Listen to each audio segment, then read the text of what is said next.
Hello wise investors! Sa video na ito, gagawa po tayo ng stock review for MREIT Incorporated, isa sa largest real estate investment trust company sa Pilipinas. So kung nagbabala ka mag-invest sa company or kung isa ka ng shareholder ng MREIT, sana makatulong sa iyo itong video na ito. So unting background lang about the company. MREIT Incorporated is the real estate investment trust of property developer MegaWorld Corporation. The company was listed on PSE in October 2021. As of June 2025, MREIT has 24 commercial real estate assets across the Philippines with an aggregate gross leasable area or GLA of 481,542 square meters. MREIT properties are located in Quezon City, Taguig, Iloilo, and Davao City. And for occupancy rate, yung average occupancy rate ng MREIT as of June 2025 ay 89%.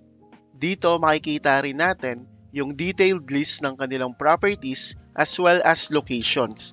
Kasama na rin yung rental income as of June 2025. And for tenant mix ng MREIT as of June 2025, 80% ay BPO, 15% ay traditional, 3% retail, at 2% hotel.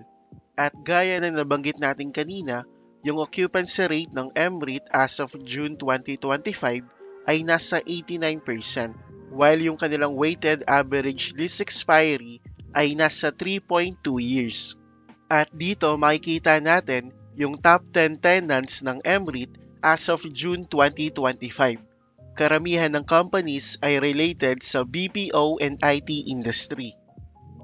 And good news for their long-term investors, para sa growth ng MREIT, balak nilang mag-inject ng additional assets or properties sa second half ng 2025, kung saan tataas yung kanilang gross leasable area around 600,000 square meters. And by 2027, balak nilang ma-achieve yung 1 million square meters of GLA or gross leasable area, which means mag-e-inject sila ng additional properties or assets na magpapataas naman ng income as well as dividends ng MREIT. And if we check their financials, makikita natin na consistent na tumaas yung kanilang revenue at distributable income from 2022 to their latest trailing 12 months. And for 3.5-year average growth, meron silang 11.89% for their revenue while 12.06% for their distributable income. And same for their equity, tumaas din ito from 2022 to quarter 2 ng 2025, kung saan nagtala sila ng 3.5-year average growth na 14.81%. And for their cash flow, nagtala sila ng around 1.76 billion pesos na net cash from operating activities. Pero hindi ito enough to cover their financing activities. That's why nabawasan ng around 345 million pesos yung kanilang cash and cash equivalents.